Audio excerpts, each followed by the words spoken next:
Halo semuanya, kami kelompok 2 yang terdiri dari Angelin Wijaya, Mega Haryanti, dan saya Sieni Yuli akan mempresentasikan topik kepribadian dan nilai untuk memenuhi tugas dari mata kuliah Psikologi Industri dan Organisasi di Universitas Prima Indonesia. Sebelumnya, PIO adalah cabang dari ilmu psikologi yang mempelajari manusia dalam lingkup pekerjaan.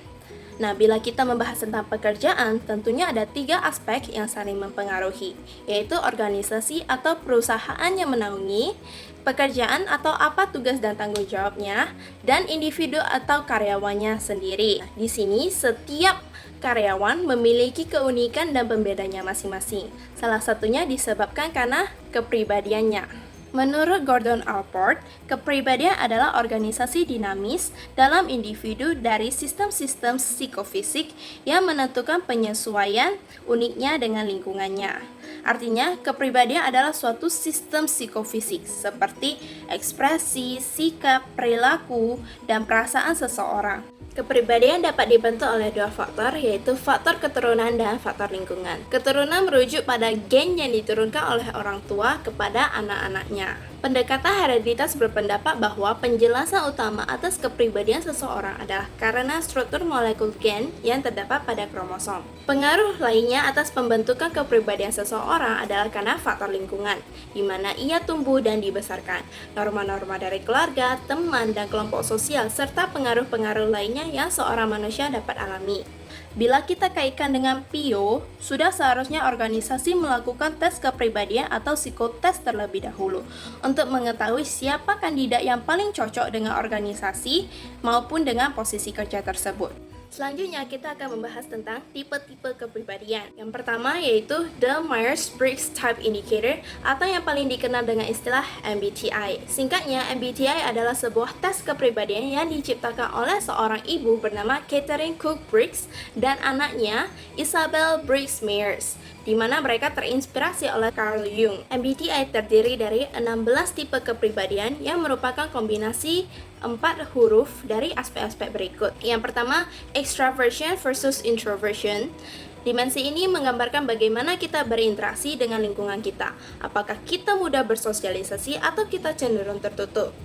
Yang kedua, sensing versus intuition. Dimensi ini menggambarkan bagaimana kita memahami informasi dari luar. Apakah kita harus berpusat pada kenyataan, sesuatu yang benar-benar ada, atau kita dapat mengimajinasinya. Yang ketiga, thinking versus feeling, menyatakan bagaimana kita menarik sebuah keputusan atau kesimpulan. Apakah kita berpikir logis atau lebih mengandalkan perasaan. Yang keempat, judging versus perceiving, yang menggambarkan pola hidup kita. Apakah kita menganalisa atau cenderung bertindak spontan. Sebagai contoh, inilah hasil dari salah satu anggota kelompok kami, ENFP. E untuk extraversion artinya ia senang bersosialisasi dengan orang lain. N, intuitive, artinya ia mempunyai imajinasi yang kuat. F, feeling, artinya ia lebih mendengarkan kata hati dalam membuat keputusan. Dan P, perceiving, artinya ia lebih impulsif. Contoh lain, kepribadian ISFJ, introversion, sensing, feeling, and judging. Artinya ia lebih tertutup, mengandalkan informasi yang benar-benar nyata, lebih mendengarkan kata hati, dan mempertimbangkan banyak hal. Untuk sifat-sifat dari tipe kepribadian MBTI lainnya yang lebih lanjut, simaklah tabel berikut. Jangan lupa pause. Nah, selain MBTI, ada juga The Big Five Personality Model atau model 5 besar yang dikemukakan oleh Lewis Goldberg. Teori ini memiliki 5 dimensi utama yang dapat kita singkat menjadi OCEAN. Openness, conscientiousness, extraversion, agreeableness, dan neuroticism. O, openness to experience menunjukkan seberapa kita terbuka pada hal-hal yang baru. C, conscientiousness menunjukkan seberapa hati-hati kita. E, extraversion menunjukkan seberapa nyaman kita berinteraksi dengan orang lain. A, agreeableness menunjukkan tingkat kooperatif kita dengan yang lain. Dan N, neuroticism menunjukkan seberapa rentan kita terhadap emosi negatif. Sedikit penjelasan bahwa neuroticism dan emotional stability itu sama, tetapi bertolak belakang. Jadi neuroticism ini hanya satu dimensi negatif dari kelima ocean ini. Kalau neuroticism kita tinggi, artinya kita sangat rentan terhadap stres. Nah, kalau kita ingin membuat semuanya menjadi dimensi yang positif, kita dapat menggunakan kata emotional stability. Dimana kalau emotional stability kita tinggi, artinya kita lebih tenang bawaannya. Di sini kami akan bandingkan dua contoh dari anggota kelompok kami, yaitu Secret dan No Name. Secara keseluruhan, No Name memiliki nilai yang lebih tinggi untuk setiap dimensinya. Neuroticism artinya No Name lebih rentan terhadap emosi negatif. Dan extraversion No Name juga tinggi, artinya ia lebih suka bergaul dengan orang lain daripada Secret. Lalu openness No Name juga lebih tinggi, di mana ia lebih terbuka dengan hal-hal baru. Dan conscientiousness No Name lebih berhati-hati. Akan tetapi, untuk tingkat agreeableness, Secret lah yang lebih kooperatif dengan orang lain. Nah, bila kita lihat secara seksama, The Big Five model ini menunjukkan hasil dari kepribadian kita secara detail dan lebih mendalam daripada MBTI. Misalnya untuk dimensi neuroticism, yaitu kerentanan terhadap emosi negatif. Emosi negatifnya itu dibagi lagi, ada anxiety-nya berapa, anger-nya berapa, depression-nya berapa. Contoh lain yaitu dimensi agreeableness, dapat kita lihat trust seseorang itu berapa, morality-nya, dutifulness-nya berapa. Jadi, The Big Five model ini menjelaskan poin-poin yang dapat memengaruhi suatu dimensi lebih rinci.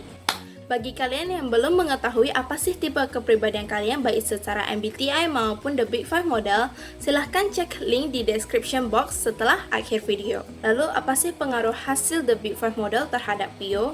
Simaklah tabel berikut. Oke, saya akan menjelaskan 6 sifat lainnya yang akan berpengaruh pada psikologi organisasi. Yang pertama itu adalah core self evolution atau evolusi diri inti.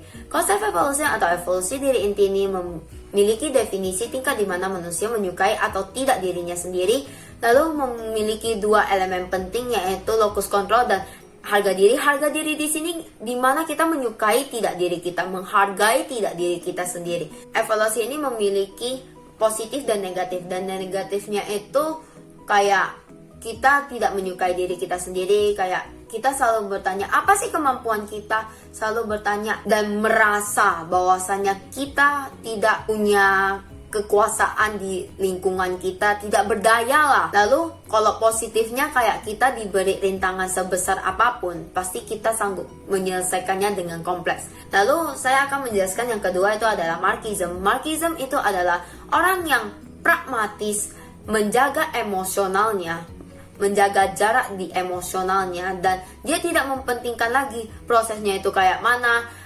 Yang penting itu adalah hasilnya. Dan orang yang Marxismnya tinggi itu lebih ke arah tidak mudah diajak gitu, digoda lah dengan orang yang Marxismnya rendah, dan dia lebih memanipulasi banyak hal dan lebih banyak kemenangan.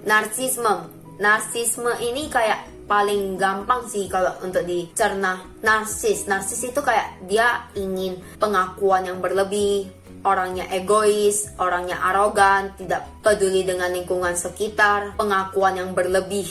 Itu 5 di antara yang gampang kita ingat. Lalu ada sebuah peneliti yang mengatakan bahwa orang yang narsisme itu dia tidak peduli dengan lingkungan sekitarnya. Dia merasa kalau dirinya itu dia paling hebat di antara rekan-rekan kerja lainnya, dan dia menganggap diri dia sebagai pemimpin.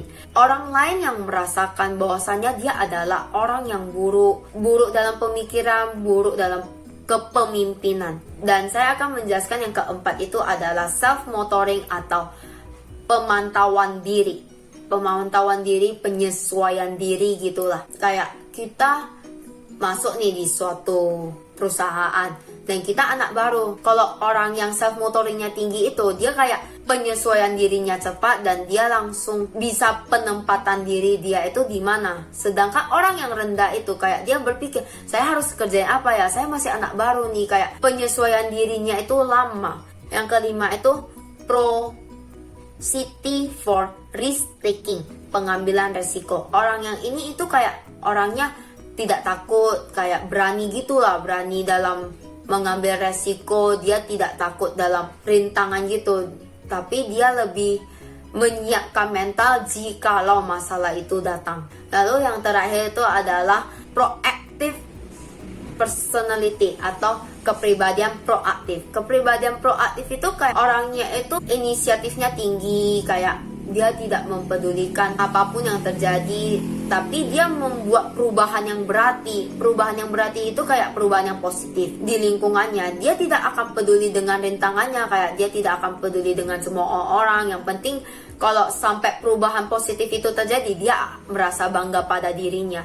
Itulah 6 sifat yang berpengaruh pada psikologi organisasi. Dan kita masuk ke dalam nilai. Pengertiannya dulu lah kita bilangnya. Pengertiannya itu adalah fondasi gitu. Fondasi model kepribadian kita itu seperti apa. Model yang disukai oleh orang itu lebih ke arah sosial, dan itu lebih cenderung disukai sama orang daripada berlawanan itu, mode yang berlawanan, mode perilaku yang berlawanan. Dan ini kayak yang disukai itu adalah pribadi, sosial, sampai akhir. Nilai itu cenderung lama sih, dia tidak fleksibel seperti karet gitu, gak fleksibel sih sebenarnya.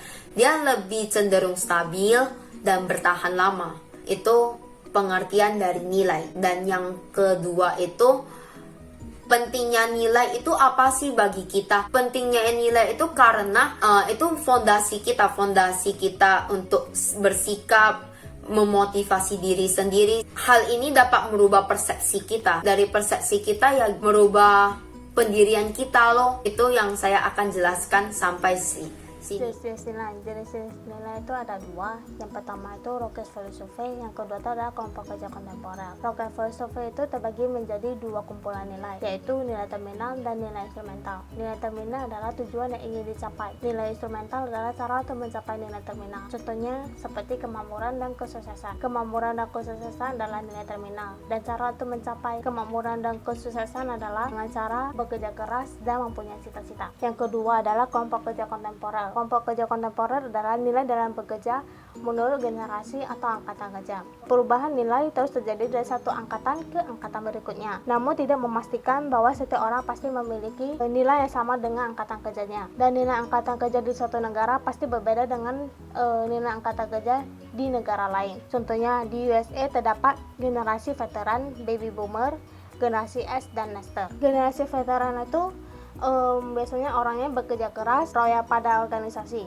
Dan generasi boomers itu tidak menyukai otoritas, generasi S itu tidak menyukai aturan, dan generasi nester itu loyal pada diri sendiri dan hubungan dan suka berorientasi tim. Menghubungkan kepribadian nilai seseorang individu dengan tempat kerja.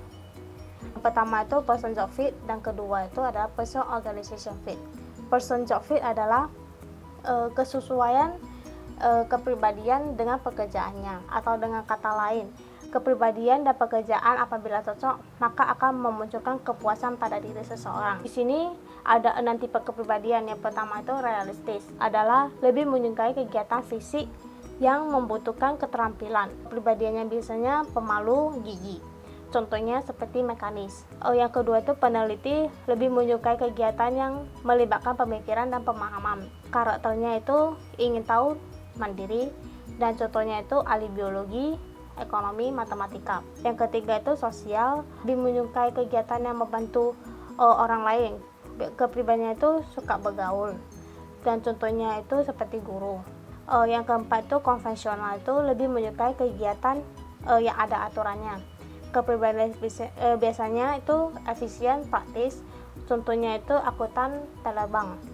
Giat, lebih menyukai kegiatan verbal di mana ada kesempatan untuk mempengaruhi orang lain dan untuk mencapai kekuasaan. Kepribadian biasanya percaya diri, contohnya itu pengacara. Yang terakhir itu artistik, itu lebih menyukai kegiatan yang dapat mengekspresikan kreativitas. Itu karakternya biasanya imajinatif, contohnya seperti pelukis, musisi. Yang kedua itu person organization fit. Person organization fit adalah seseorang akan tertarik dan dipilih oleh organisasi yang sesuai dengan nilai mereka, dan mereka akan meninggalkan organisasi tersebut bila tidak cocok dengan kepribadiannya, atau dimaksud dengan kepribadian seseorang harus cocok dengan budaya organisasi tersebut. Contohnya dapat kita ambil dari terminologi 5 besar, yaitu apabila orang yang tinggi extraversion akan cocok dengan budaya agresif, dan orang yang tinggi agreeableness akan cocok dengan lingkungan kerja yang suportif dan orang yang tinggi openness akan cocok dengan organisasi yang menekankan inovasi. Sekian dari presentasi kelompok kami. Jika ada kesalahan mohon dimaklumi. Terima kasih. Bye.